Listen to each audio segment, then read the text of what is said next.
All right. So, hello, everyone. Welcome to another Evolve Expert Sessions, and today we're excited. I'm very excited to have here with us Lalit Mungal, who's the co-founder of Airmeet. Lalit is a visionary entrepreneur behind Airmeet, which is a top platform for virtual events like webinars, workshops, and conferences. Airmeet is transforming how we connect online, and more than that, how we also connect with other humans and have growth for our companies. Airmeet also supports the Evolve Commerce Club, which is a community for professionals in the world of commerce, helping them grow and network effectively. So, Lalit, we'll start. As I was saying, we're gonna go for a 30-minute talk about your career. We have our members joining in, and I would just kindly ask you guys to fill out your LinkedIn information. We've done this a couple of times. We have a few members who are joining in for the first time. So on the upper right-hand corner, you will see like two avatars where you can fill out your information. So nice. I can see that we have quite a few already joining in. Lalit, welcome. So the first question I like to start today is, how did we get here? What's I always start with with a question about the big picture. So how did we get here? You're a three-time founder, I believe, from India, living in the US. So how did we get here? Tell us about your journey. Yeah. So, hi, Carlos, and hi, everyone. Good to be here. So, just to answer your questions, we got here because of my pursuit of solving problems which I face. All my startups have been some problem that I started to face, and then I also ensure that I'm always on the cutting edge of technology. So, the problems that I face somewhere end up being the problem which, let's say, significant people will end up facing as time comes, right? So currently, uh, talking about Airmeet. So Airmeet was conceptualized in 2019, way before the pandemic, and we definitely never anticipated something like a Pandemic. We were looking at the trends around the secular trends around remote work and how people are choosing to go remote. And even back then, there was this prophecy of remote being the next tech hub, right?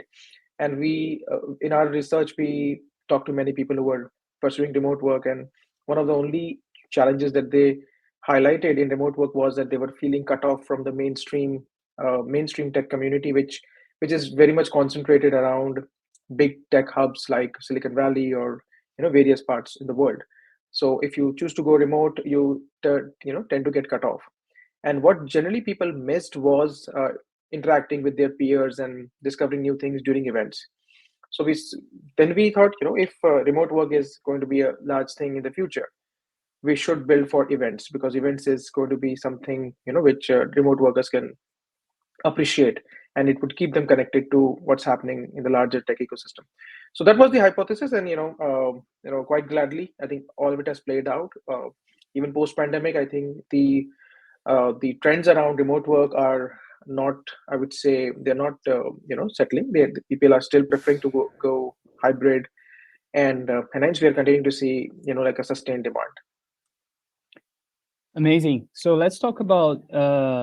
So you had the thesis in 2019 about rem- about the remote that let's say let's call it a premise, the remote premise, right? People not wanting to necessarily. I actually saw a LinkedIn post of yours, I think from about 3 weeks ago. Maybe you were going to a conference, and then you said, like, I've been 40 minutes stuck in traffic to get to the conference. So that was the premise.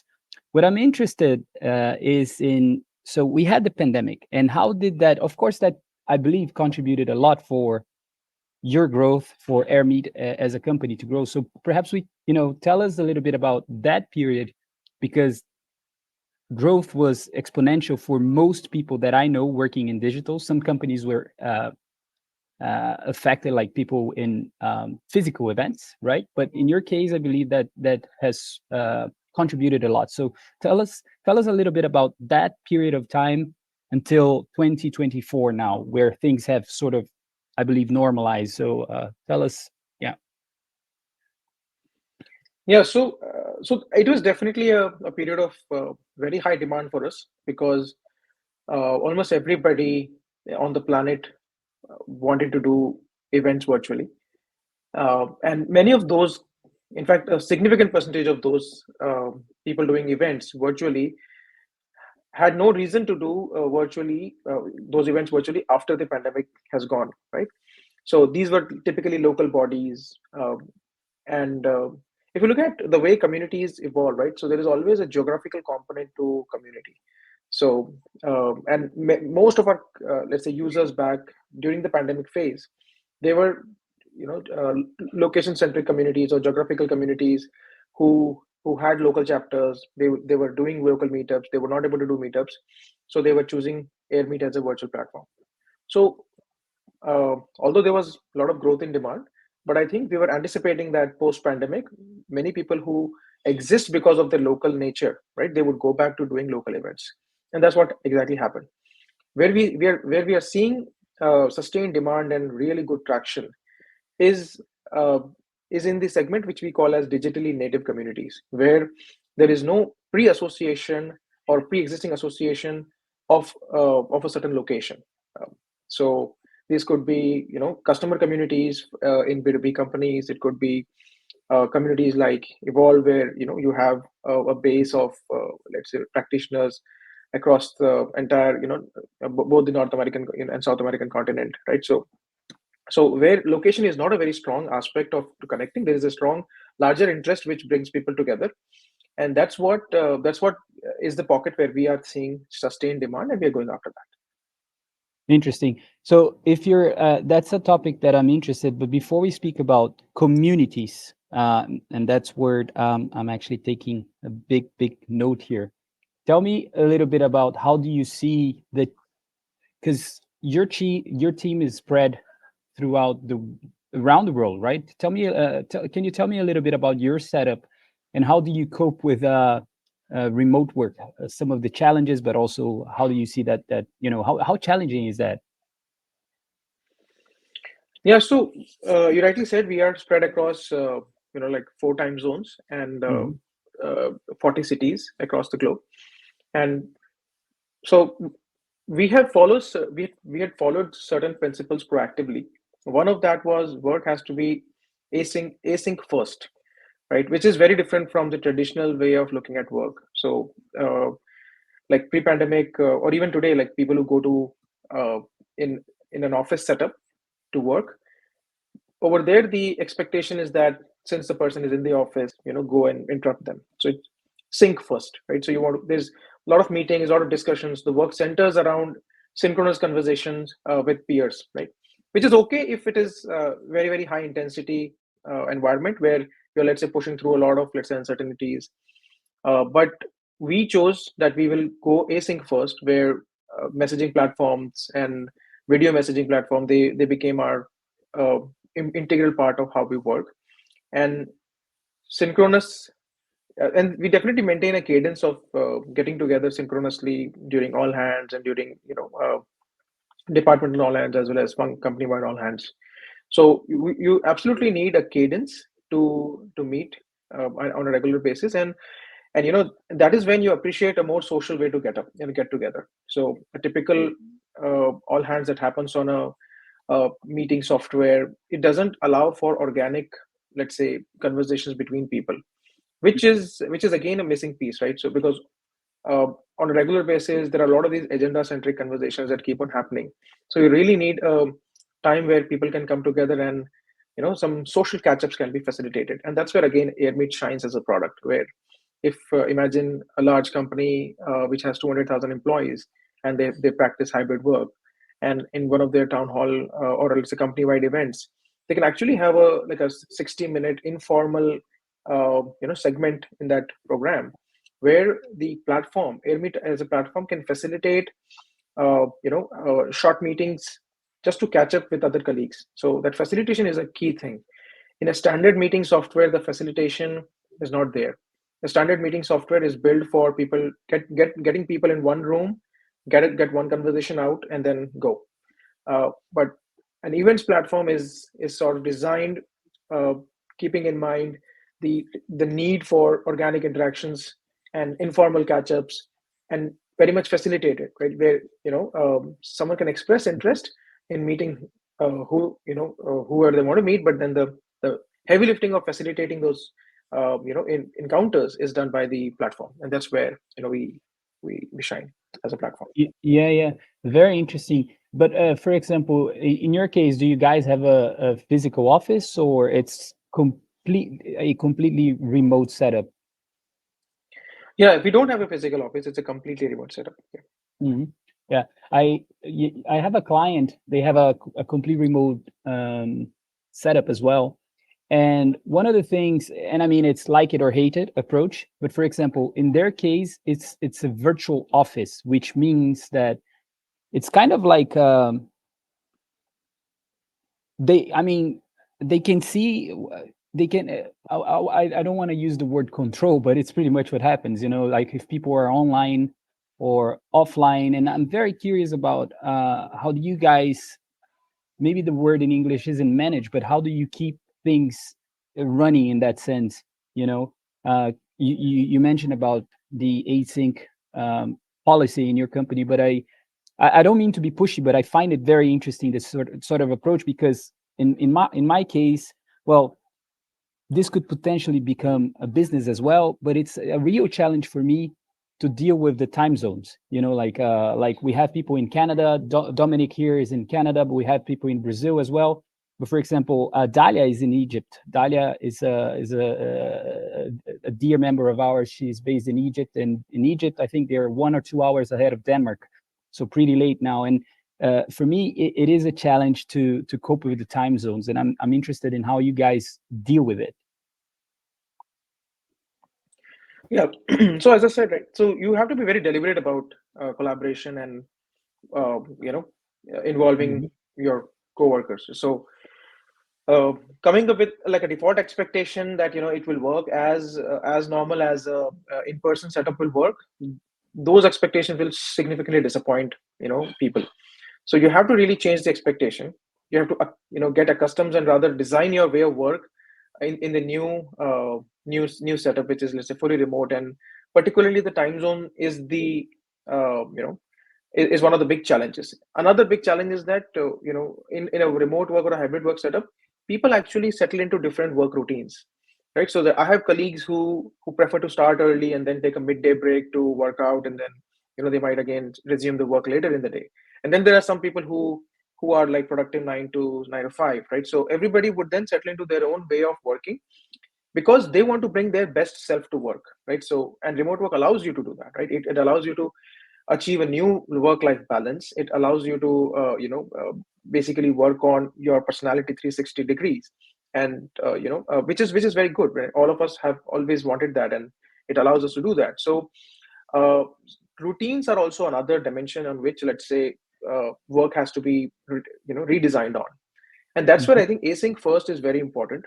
And there are many, I would say, products and attempts to sort of replicate that office environment where you can see seatings and tables and or whatnot, right?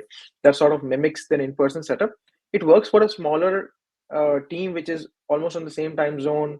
They adhere to the same timelines of work, right? It's fine there. But the moment, let's say, there is, let's say, variability in time zones, variability in schedules, I think the expectation that you have to be on this table at this certain time, it actually creates unnecessary pressure, and then it takes away the core value that remote works allows, which is, like, say, a flexibility to redesign your routine so that you are bringing your best self to work.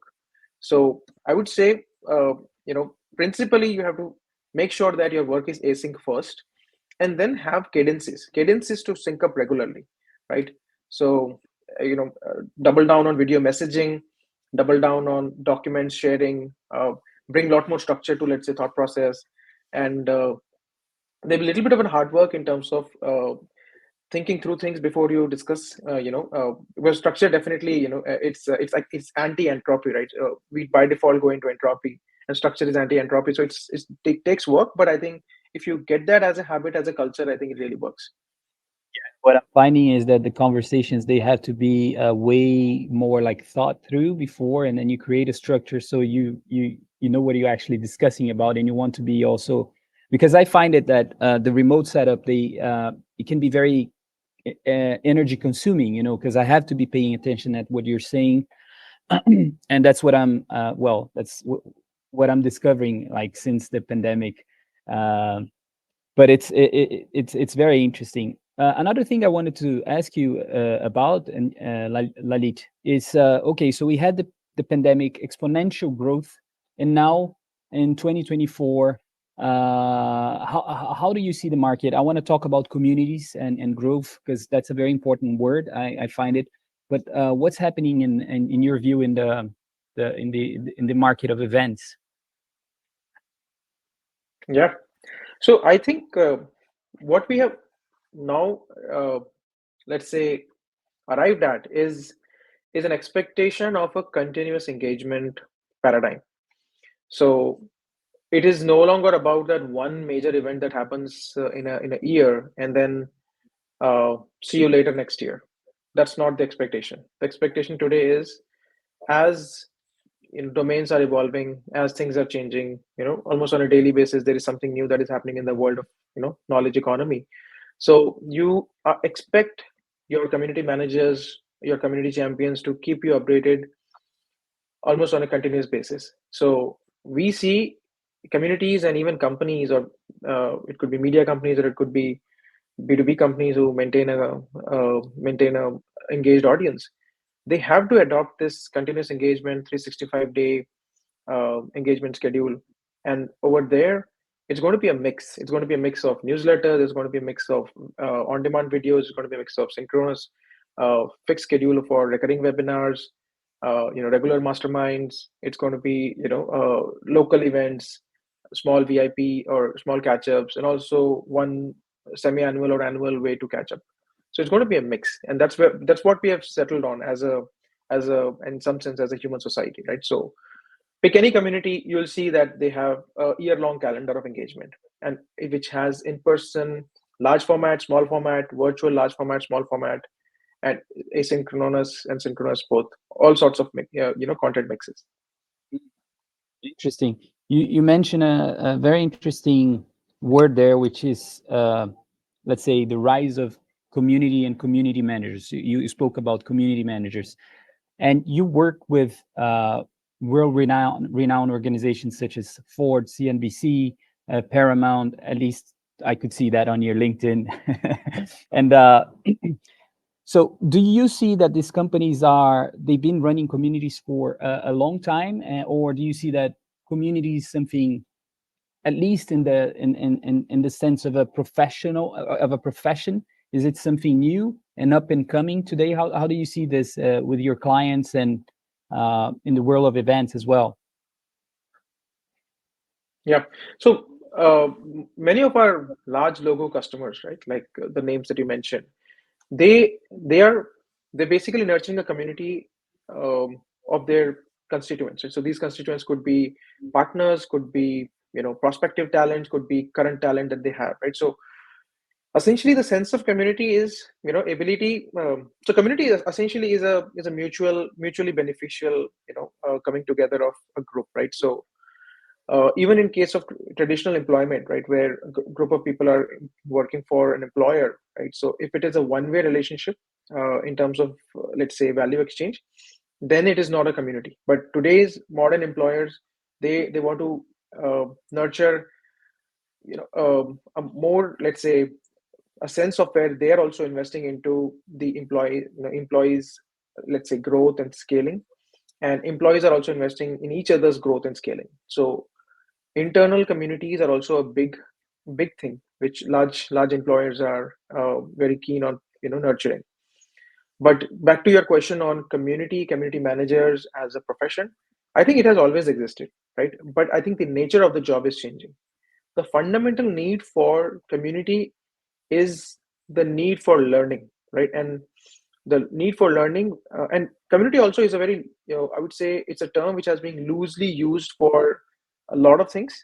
uh, it could be, let's say, identity based communities. For example, let's say I'm an Indian immigrant, so Indian immigrant as an identity could make me part of, let's say, some communities. But then some communities are pursuit based, right? So I'm pursuing to, let's say, grow my startup, right? So Mhm. I might I might need new knowledge and new learning in that pursuit, and then there are pursuit based communities, right? And then there are some, let's say, risk based or cause based communities which might want to be part of. Let's say I believe in, let's say, something, let's say the climate change, or let's say universal basic income, right? So I might want to be part of all those things also. So community is loosely defined, but let's talk about, let's say, pursuit based or continuous learning focused communities where the core need is to uncover new information uh, through lived experiences, and let's say individuals, when they discover new information and new learnings on their journey to improve themselves or achieve their goals, they how can they come back and share it with the larger community, so that collectively the group becomes better, avoids mistakes, right? So if you go back to, let's say, the primitive times, right? Hunter gatherers would, let's say, sit around a bonfire every night, and then they would share stories about this part of the forest is more dangerous, and that so all of it, it basically comes from that very primal instinct of learning from each other's experience, because there is this shared pursuit that you have, right?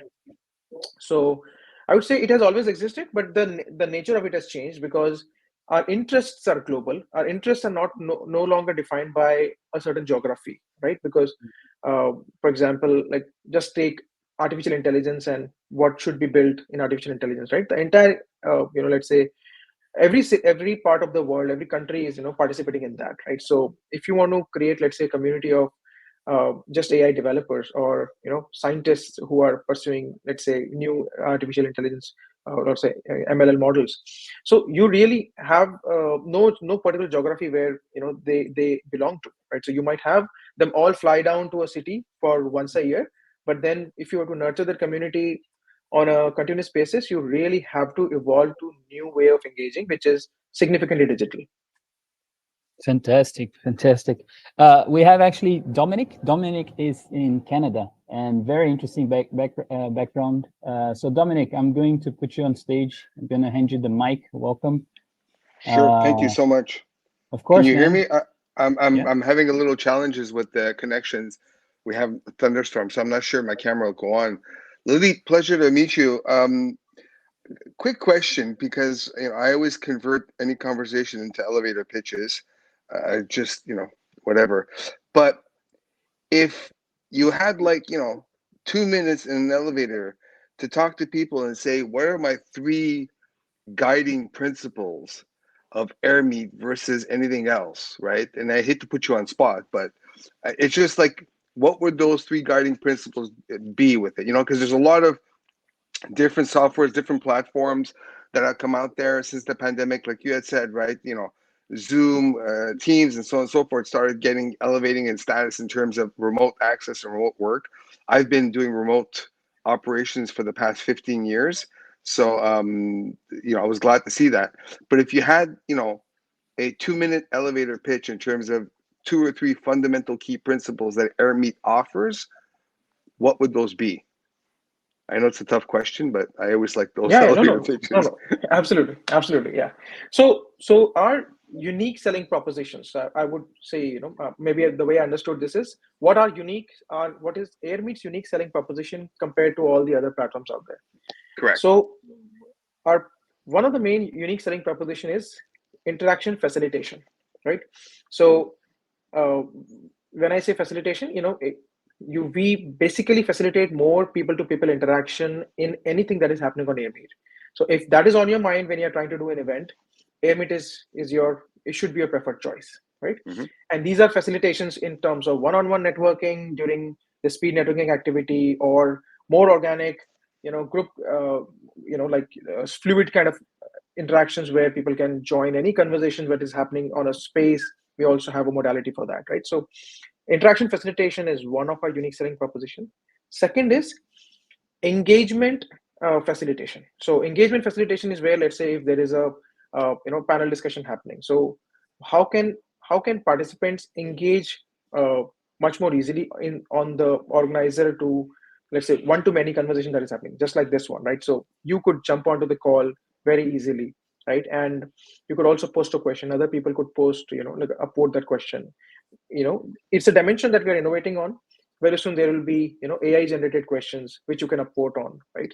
So engagement facilitation, where the same conversation, same panel discussion will appear to be a lot more engaging on Airmeet. So that is the second dimension. And third is ease of usage, right? Because it should be a lot more intuitive. It should not feel like an inundating. It should not feel that you have to learn a totally new software. Very soon we will introduce, multimodal assistance in setting up an Airmeet.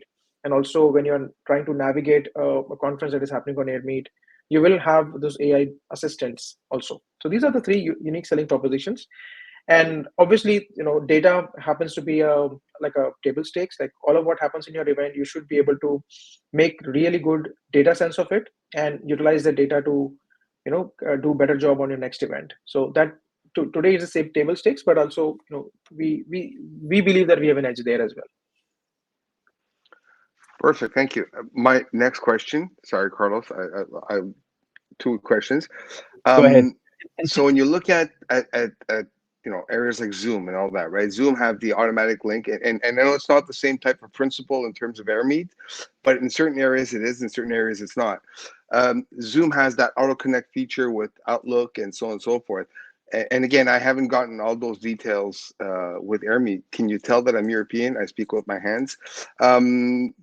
Does Airmeet offer the communication layer in terms of automatically linking to an email provider, so like that it's an instantaneous connect? Absolutely. Yeah. So email provider, like you can, so Airmeet is an all-in-one solution. So if you want to conduct your webinars or events on Airmeet, you don't need any other software. We get you a landing page, we get you email notifications. We also will very soon get you SMS notifications if your community is much, most of the time on phones. You also have a mobile app. You don't need to have any. You don't need a Mentimeter or a Slido. You can have all those interactions, engagement right inside of Airmeet as well.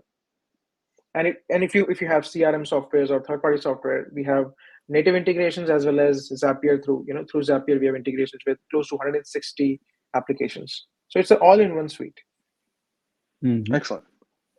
Yeah, what I'm finding with Airmeet is that it definitely changed how we are doing events. And again, our challenge is time zone to get more people to attend simultaneously to the events. But interaction has changed, and I mean, I think it's just fun, like how we're hosting events, and I'm still learning a lot about the platform. What what I've been thinking, and maybe if I'm not sure if you have this in your platform, is like in our community, what we've been thinking is, when you go to an event and you can book your meetings, or next week you're going to a physical event, and then you have to book your meetings for next week. So a friend of mine said, do you think the guys from Airmeet, they could have some sort of feature like this? So almost like some cards where I see what people do, their LinkedIn position, and we can book meetings. Because I mean, it's not just, this is just an event platform, but it seems like they're, you know what I mean? I'm not sure if you have that capability. Can you tell me a bit more about it? Yeah, so one of the ways in which you can also use Airmeet as a permanent space for your community, right? So Mhm. you can basically have a link and call it as your community's, let's say, lounge, right? And every week you can have, let's say, a webinar for that. And when when the webinar is not happening, people can obviously come and watch the replay, because if they're in different time zone, they can catch up on what was the session. And they can also see profiles of people, right? So profiles of people, and then they can schedule a one-on-one meeting with them. So we have that schedule meeting feature where if today, if you just right now also, if you can see under the people's tab, if you see someone's profile, uh, you can yeah, so this is a webinar format that you're using, but if you're using our conference format, you would have a schedule meeting capability where there will be a calendar icon where you could just schedule a meeting with me. Nice. Yeah, because for example, what we are doing now is, we have about 182 members on our WhatsApp group, right? and we started categorizing like people in different cohorts or interests. So we have we have investors, we have consultants, we have people who work in brands. They are heads of brands, and they need each other. But it's just like it's very time consuming for us to connect them via let's say an Excel spreadsheet, So the technology in this sense would be super easy, just to say, okay, fill out the info one time, and now you know what they're up to, where they are from. Does it make sense? Absolutely makes sense. Yeah. Yeah, cool. Gustavo, I'm also what? noting. Yeah, I'm noting it as Yeah, a feedback, and definitely. perfect. Thank you. Yeah, so I'd like to ask you about yes, you've been expanding Airmeet around the regions around the globe, and which part of how the partnerships act like for you guys. So these partnerships very strategic for you in these terms of expansion, or yeah, or how do you work with partnerships, and also not only about that, but how do you see this expansion? So how are you guys working with that? So are you leveraging partnerships, connections to to reach other countries? So how are you guys building this expansion? Yeah, so partnerships are definitely important for us because there are many local nuances in terms of tapping into a market, and it has worked reasonably well for us. Where there are local partners in we have had local partners in Japan, Indonesia, many countries in the Middle East, right, and Africa, where local partners could drive a lot of demand for us. Fantastic. In terms of, let me think about. So, Lalit, you said you are in 40 cities, or 40 cities around the globe, Yeah. and you operate in all of these cities with your team or partners as well. So this is our full-time employees across 40 cities. Okay, okay, cool. When it Quick comes to question. customers, I think customers are across all over the globe. Yeah, but we major chunk of our customers are based out of North America, Canada, and US. Oh, Canada. Oh, you said Canada, clearly. So I'm going to ask a question. And apologies, I have my camera off because I'm having some network issues right now. So I figure with the camera off, I get better reception. So I'm hearing everything you're saying with regards to Airmeet, right? And the potential uses of it. So obviously, I'm thinking Calendly, I'm thinking Outlook, I'm thinking Zoom, I'm thinking all incorporated into one. Are there any plans in the future to sort of, I come from e-commerce space, born and raised in e-commerce, right? Are there any plans in incorporating Airmeet, because we're talking about AI, we're talking about Airmeet, we're talking about, ask a question, incorporating Airmeet into commerce platforms, B2B platforms, B2C platforms, actually specifically B2B platforms, in terms of having that automatic connection from suppliers to clients and so on and so forth. Yeah, this is an area of interest for us. So we have so there are two ways in which we have experimented in this. So like previously we had done a couple of experiments on this. One is replicating some sort of an expo as a model where B2B buyers and sellers can meet at an expo and sellers can have booths. But what we have seen is that especially buyers, expect it to be more continuous and on demand, much like a marketplace where they can go and discover at their own pace and then book a meeting, right? So then it basically becomes like a classifieds directory where you essentially help sellers do lead generation. So uh, so we are looking for partners. We definitely, if you have someone in your network who is into the business of connecting buyers and sellers in the B2B context, we have some newer experiences, which can really have a very high impact on engaging discovery and also facilitating, let's say AI centric interaction. So happy to have to take it. So we have intention in exploring, in getting into that domain, Mhm. but we are looking for good partners to discuss and pilot it out. Excellent. Okay, thank you. Yeah, I like to have to see if the our friends in our audience today have questions.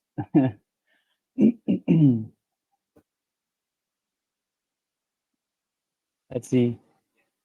Dominic is always our friend who's not shy, which I love it. Right? He's It doesn't pay to be shy. It really doesn't pay. So when you're looking at I'll extend on that question a bit on the networks, right? And looking at Gustavo, because also, he's in that world. When you're looking at those B2B suppliers, have you looked at options like, there are some commerce suppliers out there that are trying to get into the B2B space, I don't know, commerce tools, Elastic Path, Shopify, and so on and so forth, right? Have you looked at those areas there to say, okay, you know what, let's talk in terms of doing pilot phases?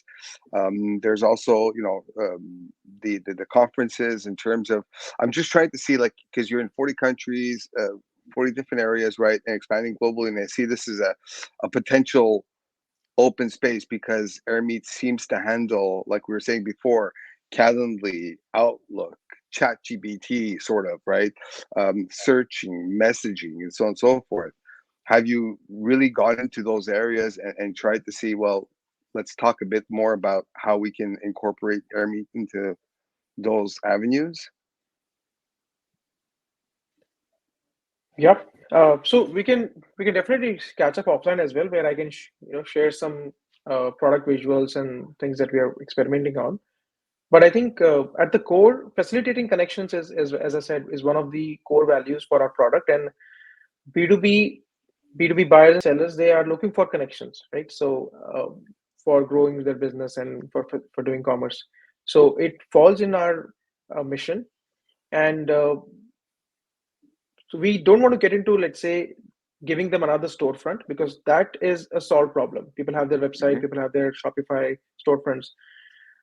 What is of value is to drive attention to those storefronts, right? So, and events actually play a good role in that, right? So you can basically, conceptualize some sort of a virtual expo, or virtual expo is not a bad term, but let's say you can conceptualize a virtual expo and have it very easy for very easily your suppliers can integrate their storefronts and have their own AI chatbots be present on the event experience, and have a very very engaging, almost TikTok like discovery, right? Where of buyers can have, like almost like a TikTok like discovery of, okay, who are the other sellers, and the eagerness to interact. Like in an in-person expo, the seller is almost very eager to interact, right? And that is what actually gets them more connections, more leads.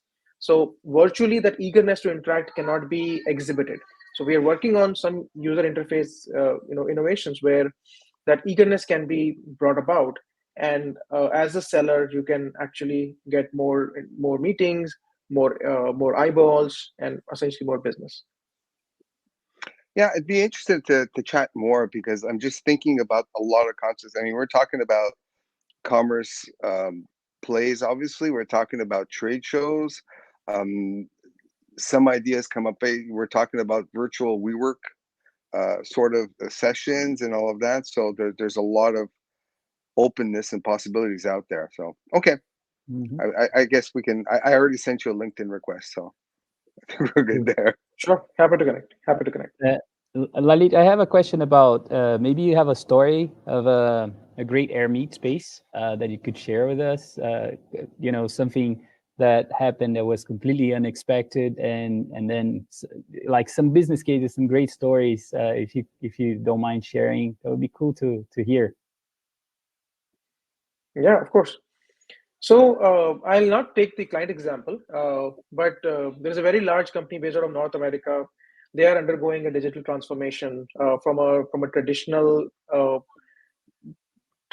industry to a more tech-enabled industry, right? So their industry is getting disrupted with a lot of tech, and they want to hire amazing talent as soon as possible, right?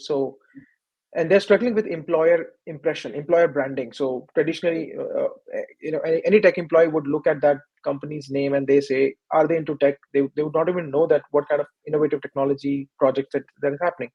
So that customer has actually significantly benefited by doing employer branding specific virtual events, right? Where they have brought in hiring managers, internal team that they have to showcase what they're doing, what is their vision, and engage with prospective talents on a one-on-one basis.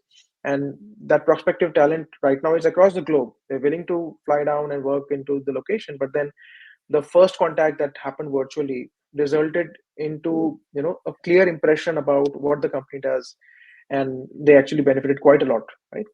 Another example that I would give is a very large publicly listed company, and they have close to 80 leadership roles like VPs and above, right? And in various different regions.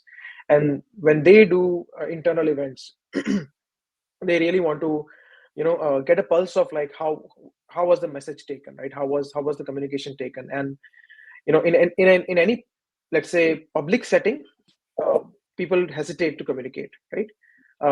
So through Airmeet, those one-on-one catch-ups is also facilitated just immediately after that public session on the town hall, right? If where every employee was involved. So the one-on-one interactions with Airmeet facilitates for that customer. They're able to get the pulse of how did the message land with their leadership, right? People can in that one-on-one setting they can express their concerns. So they are able to get more out of that internal communication event only because it happened on Airmeet, because of that one-on-one interaction that was facilitated. Another example what I would take is more and more on the B2B context, right? So there's a customer of ours who actually did an AI expo for education domain. So they brought about all the top solution providers in education, and they were estimating, let's say, a certain thousand number of registrations, and it was double that. So at the day of the event there was panic, like will our platform will be able to handle that much amount of traffic? And then successfully the event happened, and we were also amazed by the average time spent. So it was 4 hours average time spent in that expo, right? That happened on Airmeet.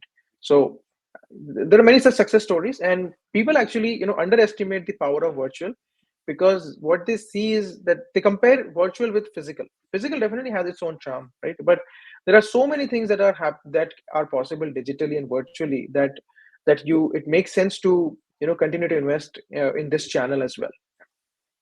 Yeah, and do you have any examples of the hybrid sort of events? Because the way I want Evolve to expand is to create like almost like local chapters, right? So in Portugal we already have, I think, 6 or 7 members. In the UK we have 8 members, and like my goal is to go live, to do the physical events, but also to have the opportunity to go online, so people who are not there, like we are live on LinkedIn today. So some examples of maybe hybrid events that you're seeing, best practices and cool cases. Yeah, so hybrid events actually get facilitated almost on a daily basis on Airmeet. So we look at hybrid as a virtual event which is happening at a physical stage, right? So you basically have a small gathering, and you can broadcast that to the larger virtual audience. And we have best of class tools to support adaptive bitrate streaming, high quality HD video quality. And with respect to your question around facilitating chapters, and maybe that is what you meant as hybrid, where your Yeah. local chapters are meeting in person.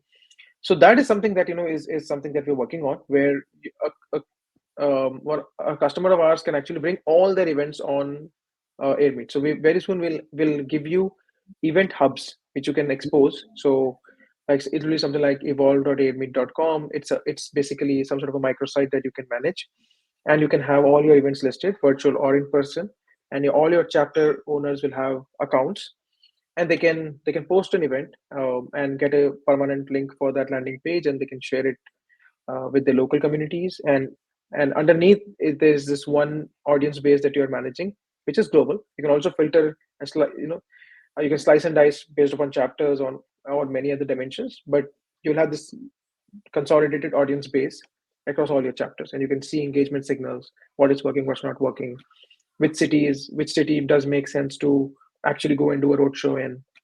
Yeah. Fantastic. Lalit, we're almost here at 1 hour, so maybe I just have one final question for you, which is, how do you see yourself ahead of Airmeet, and what lies ahead of what's the future of Airmeet in your view as well?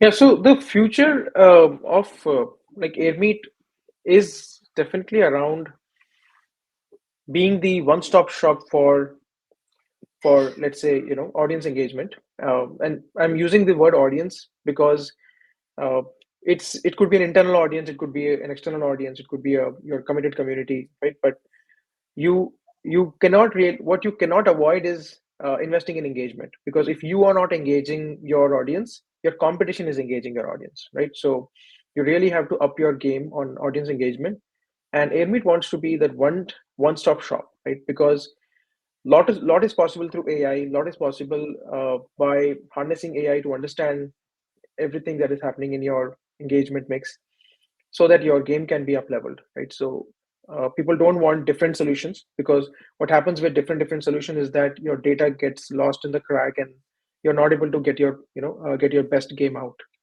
as someone who's trying to engage an audience. So we want to be that one-stop destination where you can engage your audience or a set of constituents which are really important for you. So this could be in your case, it could be your global community. For a very large multinational company, it could be their supplier base. Yeah. For a very large hybrid work company, they would be employees. But it is basically the intellectual engagement that they're having other than the regular business day to day. It's the intellectual engagement which sort of develops affinity. It develops in some sort of let's say relationship, and for that you need one single tool. That is what Airmeet will be. Fantastic. Yes. Do you? I'd love to give you some feedback, or have you? We've been looking at today, because as I said, the challenge is like, how do we get people to? We have incredible people like Dominic here, used to run, very complex services at Elastic Path, Dalia at Mondelez, uh, top professionals. Paul Gosselin, who's in France working for Ectopia. The question is how I connect these people, because I know they need each other, but they don't, because I'm the one, I'm kind of like the professor savior here, who knows them in this sense. But this has to become scalable, right? And we were looking today at Mighty Networks, if I'm not mistaken. Have you heard of them? Which is a platform for communities. But I would love if I could do all of this in Airmeet, and if I can give you some feedback as well, and some of the challenges that I have, if it's okay at all. Sure, definitely. Yeah, we can bring the second offline. Yeah. All right, cool. So, Lalit, thank you very much for your time today. I hope you enjoyed this session as much as I definitely did, and Dominic here as well, Gustavo. We had about 11 people in our session, plus people watching on LinkedIn, so that was great. Thank you, and I hope you enjoyed it. Thank you so much. All right, thanks. Thank you. Bye. Thank you. Bye. Stop here. All right, guys, we'll catch up offline. See you, Dominic. Caralho, eu não gravei. Você gravou, Gustavo? Tá gravando. Peraí, tem que Tá encerrar. gravando. Tá gravando. Não, aí beleza, é só parar, tudo bem. Porra.